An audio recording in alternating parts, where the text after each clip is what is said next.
नमस्कार मित्रांनो, स्वागत आहे तुमचं फिरत्या गोष्टीमध्ये. तर मला अलीकडे एक प्रश्न पडतोय, तो म्हणजे सोशल मीडिया असेल किंवा सार्वजनिक मंचांवर अनेक बाबा जे आहेत त्यांची प्रसिद्धी प्रमाणापेक्षा जास्त आहे. त्यांच्या सभांना इतक्या गर्द्या पडतात, त्यांचे प्रवचन ऐकायला इतकी लोक येतात, मला विश्वास बसत नाही की एवढी लोक यांच्या मागे कसं काय उभी आहेत.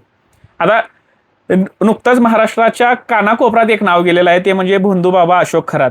आणि सध्याच्या घडीला चर्चेत असलेला अशोक खरात आणि त्याच्यासोबत बागेश्वर बाबा, उत्तरेकडील हा भोंदूबाबाच आहे माझ्या मते. आणि या भोंदूबाबांच्या कार्यक्रमांना, त्यांच्या व्यासपीठांवर इतकी गर्दी प्रचंड मोठ्या प्रमाणात होते. आणि चांगले चांगले मान्यवर यांच्या जाळ्यामध्ये कसं काय अडकतात, यांच्यावर विश्वास कसं काय ठेवतात, मला हेच कळत नाही. म्हणजे विशेष म्हणजे शिकलेली लोक, ज्यांना आपण सुशिक्षित लोक म्हणतोय, ही लोक यांच्या जाळ्यामध्ये अडकलेली आहेत. यांना बाबा म्हणून ते पुजतात. म्हणजे किती आश्चर्याची गोष्ट आहे.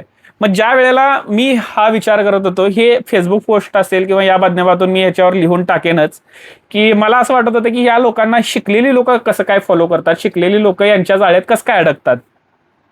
मग त्या वेळेला विचार करताना माझ्या वाचनात असं आलं की बाबा, घाबरवण्यासारख्या आणि काळजीत टाकणाऱ्या अनेक गोष्टी माणसासमोर आहेत. जसं की जर तरुण वयात असाल तर तुम्हाला चांगले मार्क मिळाले नाहीत, चांगले गुण मिळाले नाहीत किंवा मिळणार नाहीत याची भीती असते. कुटुंबाचं नियोजन असेल, नोकरीची भीती असते, पैशाची भीती असते, उत्तम आरोग्याची भीती असते, किंवा कुटुंबातील लहान मुलांना काहीतरी होईल या सर्व भीती आणि किंवा काळजी म्हणा त्याला, या काळजीमुळे ही लोक एका ट्रॅपमध्ये अडकतात. आणि त्या प्रत्येक लोकांना किंवा त्या प्रत्येक व्यक्तीला असं वाटतं की ह्या सर्व गोष्टी माझ्यासारख्या सामान्य माणसाकडनं होणं शक्य नाहीये. ह्या सर्व गोष्टी कोणत्या तरी परमोच्च शक्तीमुळेच आपल्यापासून दूर होऊ शकतात. आणि या सगळ्या गोष्टीचं उत्तर एकच आहे, ती उच्च शक्ती. आणि त्या उच्च शक्तीला आपण स्वाधीन झालं पाहिजे.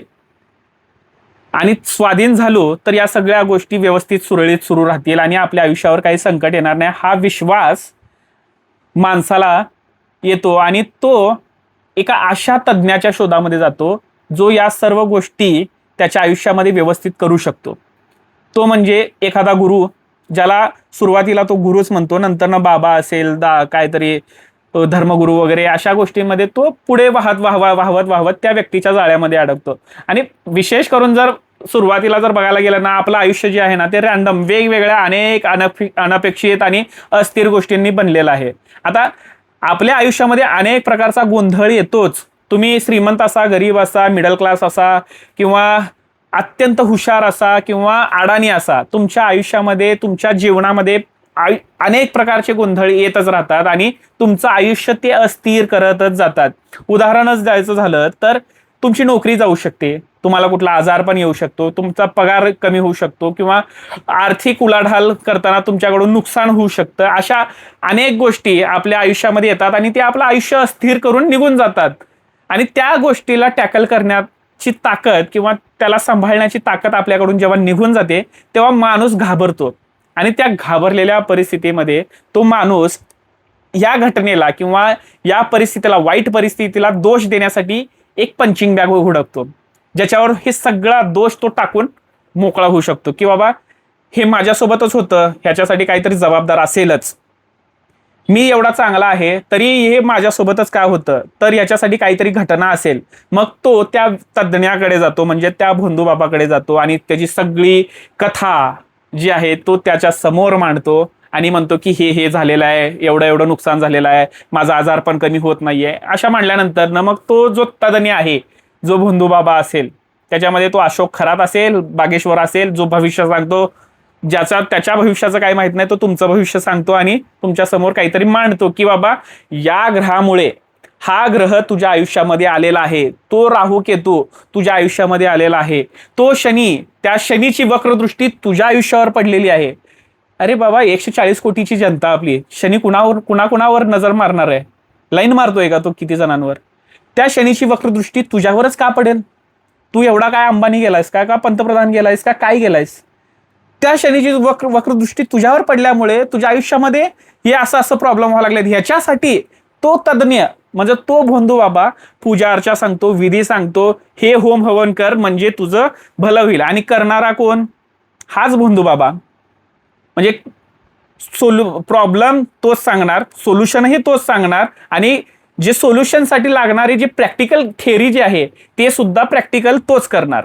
याचा अर्थ काय की सगळीकडनं धंदा त्याचाच चालतोय आणि याच्यामध्ये हा अडचणीत असलेला माणूस अडकतो आणि त्याचा मूळ जो प्रॉब्लेम आहे, मूळ समस्या जो आहे, त्या समस्याला तो सोडवायला पुढे येतच नाही. त्याच्यावर तो कामच करत नाही. जर त्याला त्याची नोकरी गेली असेल तर तो पूजा अर्चा करून त्याला नोकरी थोडीच मिळणार आहे. त्याचा आजार पण कमी होत नसेल तर तो डॉक्टरांकडे न दाखवता या बाबाकडे जाऊन त्याचा उपचार शोधत असेल तर तो त्याला कसं काय मिळेल. या बेसिक गोष्टी तो विसरून जातो आणि तो पूजा अर्चा करत बसतो. आणि हा जो तज्ज्ञ म्हणून घेणारा व्यक्ती आहे ना, याला हळूहळू असंच जाळ्यामध्ये अडकवतो. याचं एक उत्तम उदाहरण सांगतो. माझ्या ओळखीतला एक मित्र आहे. आता त्याचं वय 35-36 या दरम्यान आहे असं समजूयात आपण, तेवढंच आहे. आणि त्याच्या आयुष्यामध्ये सगळं सुरळीत होतं. पण काही कारणामुळे ना त्याच्यावर आर्थिक संकट आलं, अनेक गोष्टी झाल्या आणि मग त्याचं मानसिक समाधान जे आहे ती शांतता हरवली. आणि मानसिक शांततेसाठी त्याने काय केलं की बाबा धार्मिक पुस्तकं वाचायला त्यांनी सुरुवात केली. आणि धार्मिक पुस्तकांमध्ये काही अडचणी आल्या तर तो त्याच्यातील तज्ज्ञ, त्याचे जे मित्र आहेत आमचे, त्याच्याकडे जाऊन बसायला लागला. आणि त्याच्याकडून सुद्धा जेव्हा ती उत्तर सुटली नाहीत तर तो बाबा लोकांची प्रवचन ऐकायला चालू केले त्याने. आणि त्याच्यातून तो ऐकायला सुरुवात केला आणि तिथून त्याला पूजा अर्चाचं वेड लागलं. आणि आता तो फक्त तेच करतोय. त्याची प्रॉब्लेम अजून सुटलेले नाहीयेत. म्हणजे एकांशी जर लोकांना जर आपल्या समस्यांचा दोष द्यायला काहीतरी मिळालं नाही तर तो वेडा होऊ शकतो. हे सुद्धा तितकंच सत्य आहे. कारण माणसाला प्रत्येक वेळेला त्याच्या समस्यांसाठी कोणाला तरी दोष द्यायचाच असतो. भले तो कोणता ग्रह असेल, कोणता राहू केतू असेल, किंवा कोणता आत्मा असेल, किंवा कोणीतरी करणी केली म्हणून, कोणीतरी लिंबूला सुया टोचवल्या असे म्हणून तो दोष तो त्या माणसावर ढकलायला मोकळा होतो. महत्वाचं काय आहे, हे बाबा लोक जे आहेत ना, या बाबा लोकांचं अनुकरण करण्यासाठी लोक त्या समस्यांमध्ये आंधळे होतात. आणि या गुरु लोकांना, या बाबा लोकांना आंधळेपणाने त्यांच्यावर पूर्णपणे विश्वास ठेवतात. आणि त्या विश्वासातून एक वेगळा प्रकारचा त्यांना आनंद मिळतो. कोणता आनंद मिळतो हेच कळत नाही. आधार मिळतो का नाही हे तर लांबचीच गोष्ट आहे.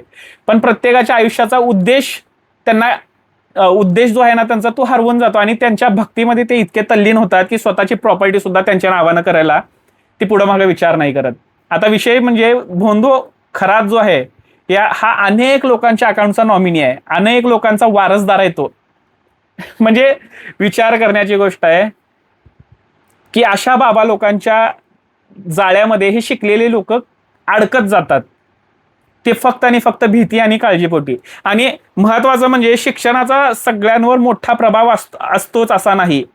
आणि महत्वाचं म्हणजे शिक्षण साक्षर झालात, तुम्हाला वाचता लिहिता येतं म्हणजे तुम्ही सुशिक्षित झालात, हा गैरसमज आता माझा दूर झालेला आहे.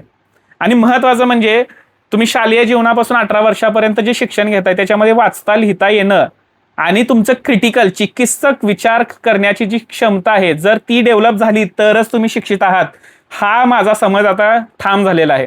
जर तुमच्याकडे क्रिटिकल थिंकिंग नावाचा जो विचार करण्याची जर शक्ती उपलब्ध नसेल तर तुम्ही शिक्षित नाहीत. तुम्हाला फक्त वाचता लिहिता येतं, गणितं सोडवता येतात, पेपरमधल्या हेडलाईन वाचून तुम्ही मोकळे होत आहेत. पण त्याच्यावर जर क्रिटिकल थिंकिंग तुम्ही करत नसाल तर तुम्ही त्या शिक्षणापासून लांब आहात, तुम्ही साक्षर नाहीत, तुम्ही अजूनही अडाणी आहात. आणि ज्या शिक्षणातून तुम्ही स्वावलंबनपणा, नैतिकता, क्रिटिकल थिंकिंग, प्रश्न विचारण्याची वृत्ती, हे जर कौशल्य जर तुमच्यात बहुतांश वेळा डेव्हलप झालेला असेल तर तुम्ही सुशिक्षित आहात.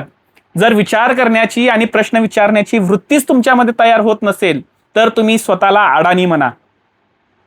तुम्ही अडाणीच आहात या शब्दात मी म्हणेन. कारण एवढं वाचल्यानंतर, एवढ्या लोकांना पाहिल्यानंतर अशोक खरात याच्या मागे असलेले नेते मंडळी, अनेक शिक्षक, अनेक डॉक्टर, मास्टर्स केलेले लोक, ज्याचं BA झालंय, MBA झालंय, MCOM झालंय, मास्टर ऑफ सायन्स झालंय, अशा लोकांनी त्याच्या बोलण्याला प्रभावित होऊन त्यांची सगळी प्रॉपर्टी त्याच्या नावाने केलेली आहे. अशा लोकांना मी शिक्षित अजिबात म्हणणार नाही. आणि विचार करण्यासाठी, प्रश्न विचारण्यास प्रोत्साहन देणारी संस्कृती निर्माण करणं सध्याच्या घडीला अत्यंत गरजेचं आहे. शेवटी एकच साधा विचार तुमच्या समोर मांडतो, तो म्हणजे विश्वास ठेवा पण विचार करून ठेवा. तुमच्या श्रद्धेला ठेच लागेल असा विश्वास एखाद्यावर ठेवू नका. तुमची श्रद्धा असावी, पण विचार करण्याची ताकद जर तुमची श्रद्धा हरवत असेल, म्हणजे तुमची विचार करण्याची विचार करण्याची जर ताकद तुमची श्रद्धा संपवत असेल, तर ती श्रद्धा जी आहे ना, ती आंधळी श्रद्धा आहे. त्या आंधळ्या श्रद्धेला बाजूला ठेवा आणि विचार करण्याची जी शक्ती आहे तिला डोक्यामध्ये घाला. बाकी तुम्ही हुशार आहात असं मला वाटतंय. जर सुशिक्षित आहात, सुशिक्षितची व्याख्या तुम्हाला सांगितलेली आहे. वाचता लिहिता येणं म्हणजे सुशिक्षितपणा नाही. तुम्हाला जर तुमच्यात स्वावलंबनपणा, नैतिकता आणि विचार करण्याची जर क्षमता असेल, क्रिटिकल थिंकिंग आणि प्रश्न विचारण्याची ताकद तुमच्या डोक्यामध्ये असेल, तर तुम्ही सुशिक्षित आहात. अन्यथा तुम्ही अडाणी आहात. भले तुमच्याकडे PhD असेल, तुमच्याकडे मास्टर्सच्या डिग्र्या असतील, तुम्ही फॉरेनला शिकून आलेला असाल, कुठेही शिकून आलेला असाल, तरी तुम्ही अडाणी आहात. जर तुमच्याकडे स्वावलंबनपणा, नैतिकता, विचार करण्याची क्षमता, क्रिटिकल थिंकिंग जर डेव्हलप झालेली नसेल, तर तुम्ही अडाणीच आहात.